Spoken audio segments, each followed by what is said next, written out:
welcome back to KAMMA. I'm Khalil Deal. I'm Andio.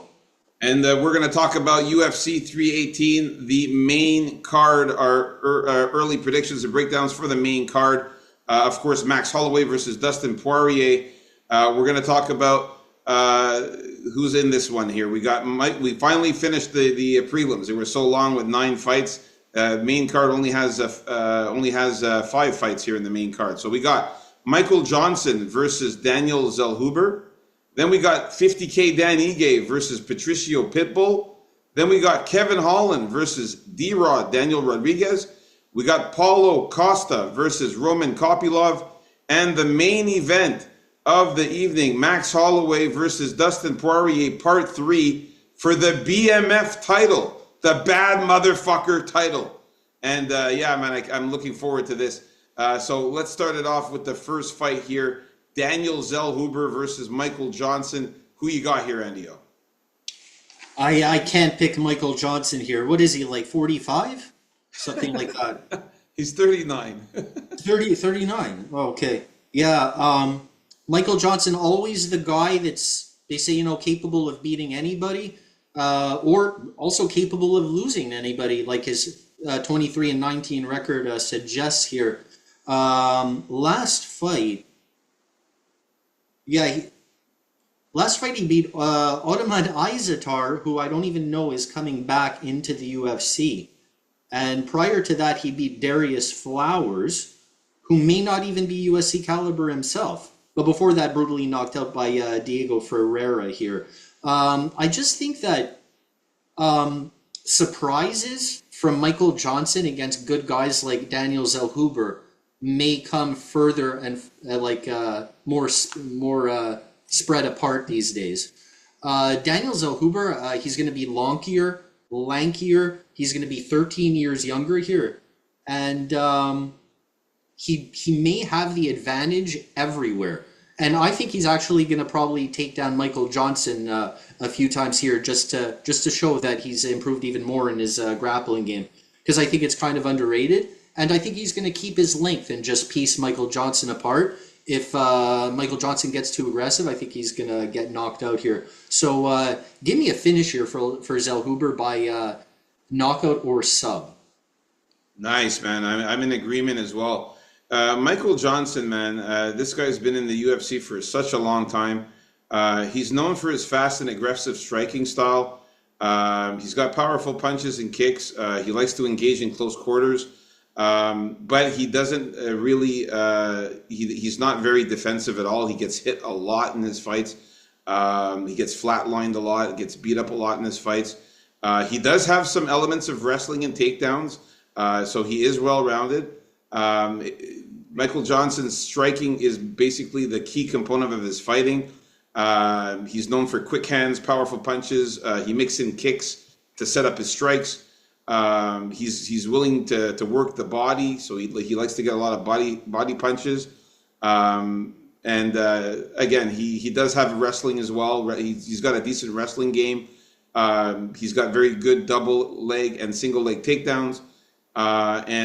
He's trying to bring back his wrestling as of late, as opposed to just striking all the time. And he tries to get his ground game working better to set up submissions. Now, Daniel Zellhuber, however, is a pure striker. He's known for a diverse striking arsenal that includes punches, kicks, and knees.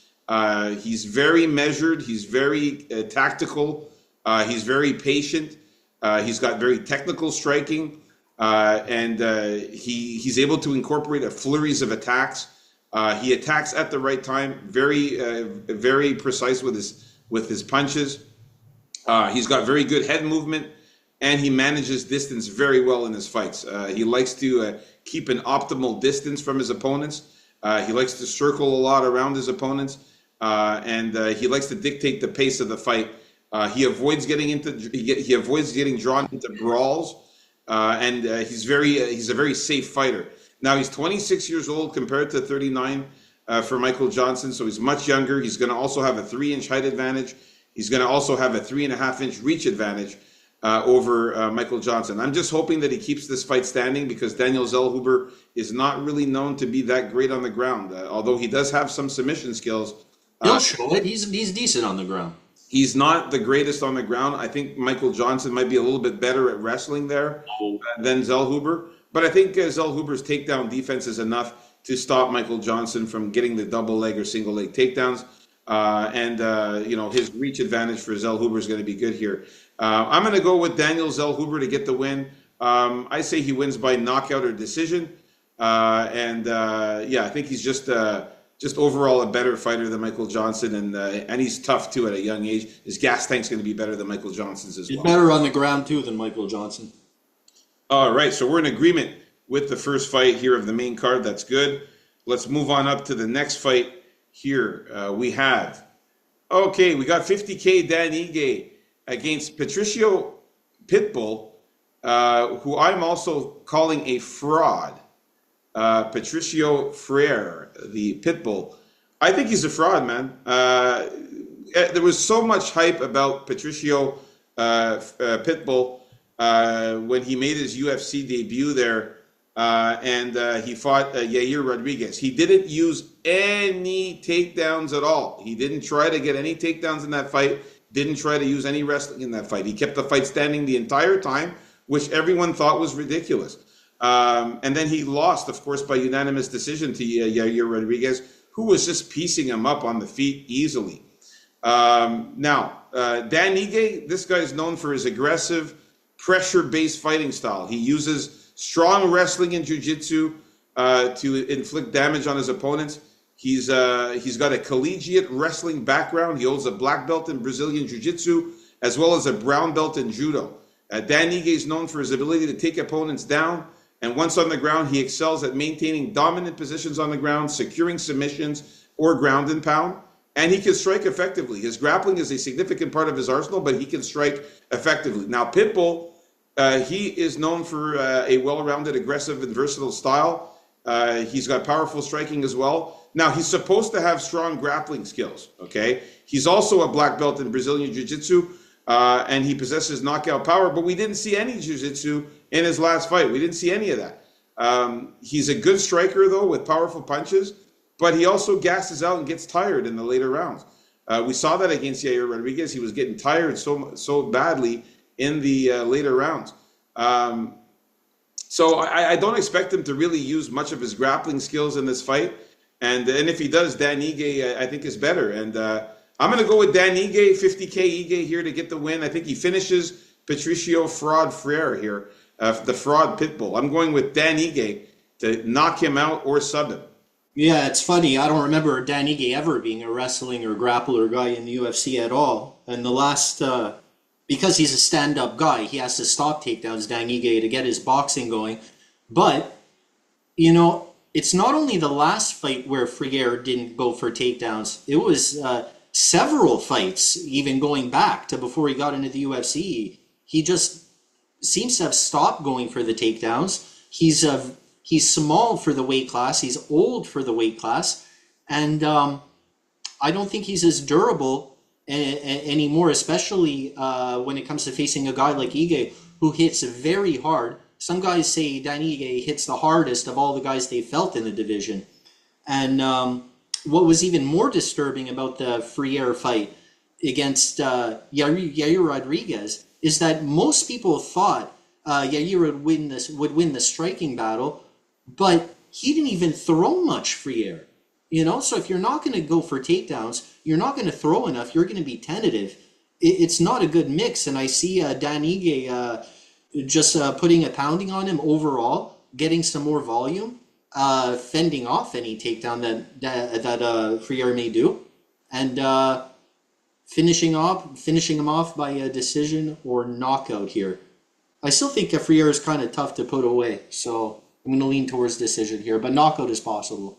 Yeah, me too. I got knockout or decision for Danny. No, I said no. I got knockout or submission for Dan Ige. Sorry.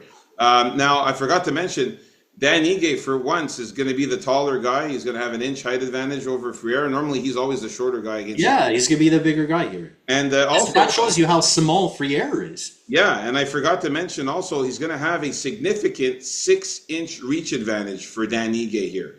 Patricio Pitbull has T-Rex arms.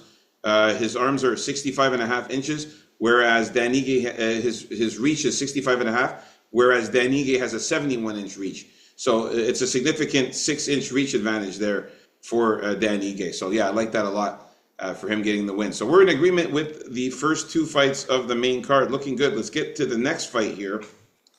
All right.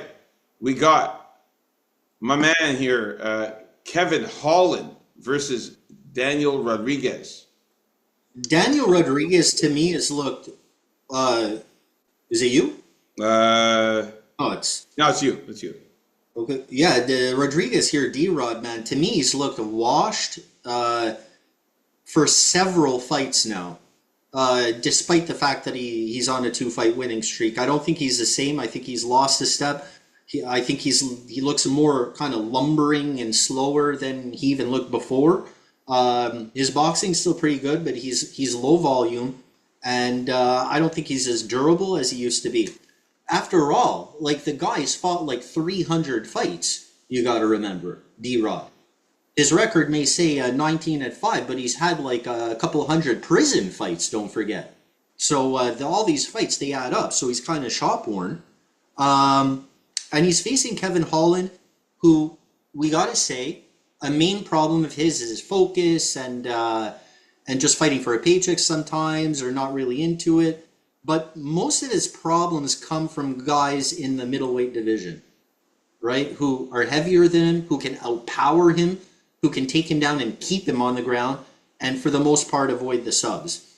Unless you're just a washed up Jacare Souza. I think he knocked him out off his knees or something like that. So Holland, he has a massive reach advantage here. I think it's around 8 inches, if I'm not mistaken. I think he's going to be able to piece up Rodriguez from the outside without letting Rodriguez into his preferred boxing range. I think it's possible that Holland can even loop some shots around his guard and knock him out like that. I think if Rodriguez tries to take down Holland, I think Holland has a very good chance of subbing him out. I don't know if Holland's going to be the one going for takedowns. I think he's going to probably keep it on the feet. But I think he's sprier, he's faster, and his shots come with more pop, and I think he has more knockout power. So, yeah, I'm back on the Holland side. It's been a while. But he is facing a real washed-up guy, I think, here, who's past it. But again, Holland's better in the welterweight division. Give me Holland by knockout or sub.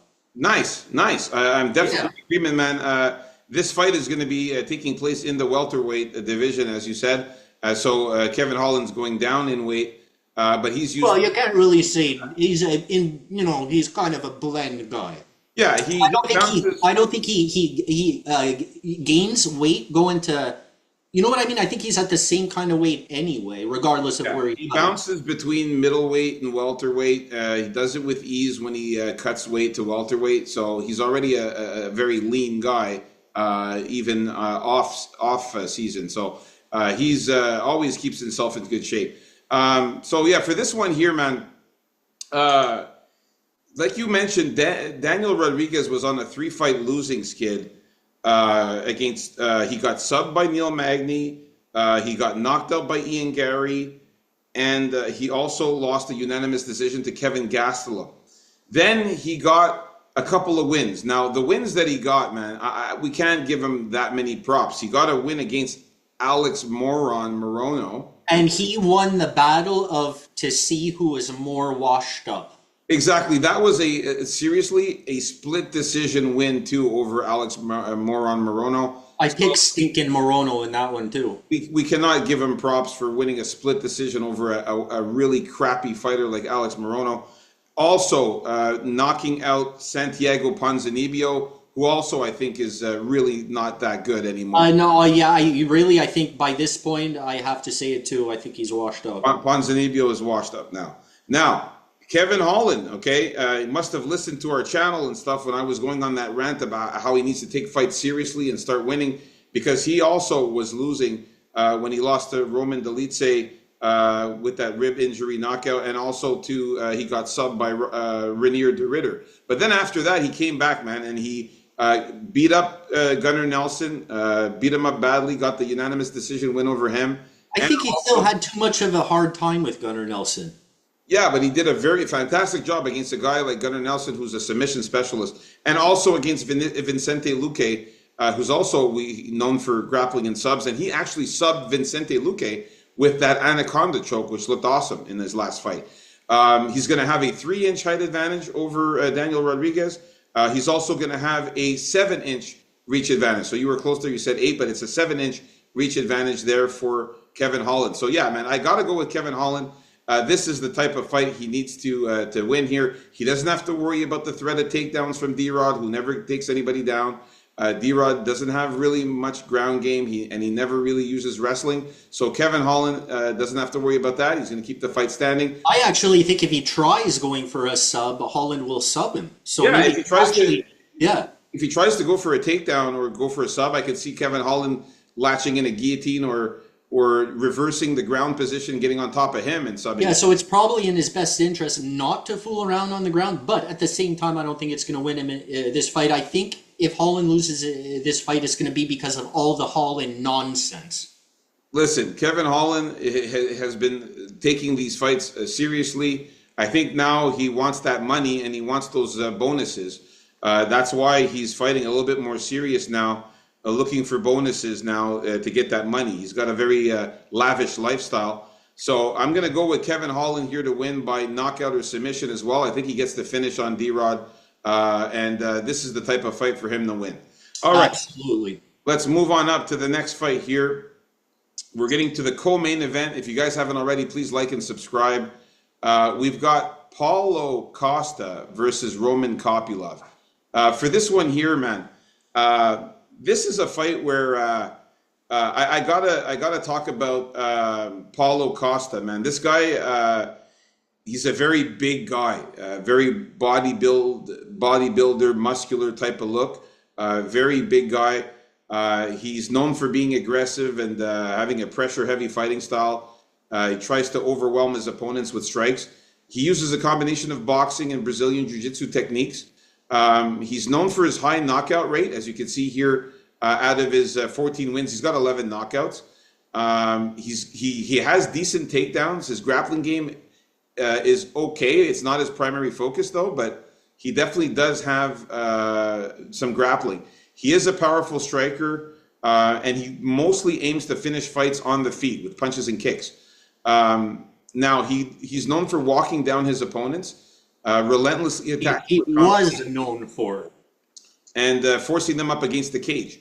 Now, the thing is, lately, we haven't seen Paulo Costa really use his takedowns effectively and getting the little single legs that he used to do. He is a black belt in BJJ, but he hasn't been using it as much as he should be. Now, Roman Kopylov, this guy's a southpaw kickboxer. He's very good striking, very good powerful punches. He's got a very good left-hand punch, good kicks. He's very well-rounded as well. He's got good feints. He's got hand traps. He's got the ability to close the distance and manage space. Now, he hasn't showed his grappling much in the UFC, but he can grapple. His grappling's getting better. He's known to have a strong background in hand-to-hand combat and grappling. He's capable of grappling when necessary. What I think happens in this fight is Paulo Costa is going to walk into a punch. He's going to walk into a knockout punch from Roman Kopylov. I think Kopylov is going to be able to land something as Paulo Costa pressures forward. Often he leaves his hands down, Paulo Costa, and so he can get easily clipped there. But I will say this. If Paulo Costa does use his wrestling and BJJ, he could have a chance to win here over Roman Kopylov. I will say this, come on the betting time on Friday when we talk about the betting, he will be one of my dog sprinkles that I might be thinking about as well. But the pick is going to be Roman Kopylov to win by knockout or decision here. I think that Paulo Costa walks into something and gets hurt and gets finished like that, or maybe even getting kicked to the head or something like that. I'm not expecting it. Or he wins a decision by outstriking Paulo Costa, because Paulo Costa's been known to really slow down in the later rounds. When was the last time you saw Paulo Costa? Paulo Costa.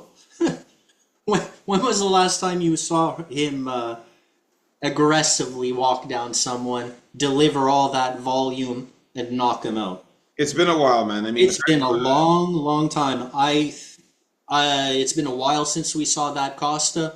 I don't expect any takedowns from him. I expect a stand-up battle. We saw Sean Strickland walk down very simply, in that very simple, boring kind of Sean Strickland way, walking down for 5 straight rounds. The only guy he beat recently was 100-year-old Luke Rockhold, and I think they were on the ground at the end of that fight, not because of all the takedowns, but because they were so exhausted, and Costa was lying on top of him, or vice versa, and Rockhold was drowning Costa in his bodily fluids. I remember that fight ending.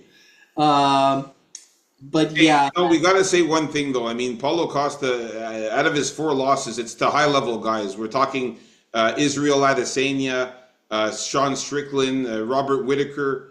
So Marvin Vittori. So he's losing to high level guys though. He's not losing to schmucks here. That's true, but definitely he lost something in just the way he fights, I find. As for Kopylov, this is a case of 2 guys going in opposite directions, and you can tell by how they're training and how they're fighting in their fights these days. Costa probably isn't training as much anymore. He's not as hungry, obviously, as he was before, but Kopylov seems to be. You can tell with the way he's improving with his grappling. His striking's always been good, but now he can fend off takedowns more and avoid those submissions and submission attempts off of guys who maybe would have been able to sub him in the past. So you can watch like Kopilov's first, second fight in the UFC to now. You can tell really nicely improved, and I think that's going to show here, unless for some reason Paulo Costa decides to fight the way he is capable of. But like the longer this goes, the harder that is to see. And he doesn't fight all that often. He cancels a lot of fights. And I just can't. I have no confidence in Paulo Costa. So give me Kopylov by decision or knockout. All right, so we're in agreement with this one as well here. So far, we are in agreement with all of the fights in the main card so far here. So that's looking really good. We're in agreement in all the fights so far. Let's get to the main event of the evening for the BMF title here, the bad motherfucker title. Now, me, I don't. Max Holloway. I don't like the BMF title. I think it's too gimmicky, and I think a guy that had it at one point didn't even defend it in a fight. It's very pro wrestling like to me, but if it offers something, I guess, to some people, why not? This is probably the hardest fight on the card for me to call. I think the odds are just about even, or Max is a slight favorite. Let me check that out quickly here. Right now, Max Holloway is a slight favorite. So Dustin Poirier is the dog right now. Yeah, normally in cases like this, I don't like retirement fights. In general, I would be inclined to pick the guy that's not retiring. But in this case, I think I'm going to pick Dustin Poirier. He's at home here. He's going to have a big home crowd advantage, and I think that's going to motivate him a little more. I think he's just that type of guy. He wanted this fight against Max Holloway. I think he's going to give a good effort. He's like that type of. Yeah, he's born in Louisiana, Dustin Poirier. Yeah, so complete home field advantage here. Max Holloway, very good volume. What's there to say about these guys? 2 legends going at it. This is going to be the 3rd fight between them. Dustin Poirier knocked out. I think he finished Max Holloway in Max Holloway's first fight ever in the UFC. It was Dustin Poirier who welcomed him. And then they fought at this weight, where Max went up in weight, but I think Max is bouncing up and down more than he used to. So this will be at lightweight again. And Dustin may have the better grappling. I think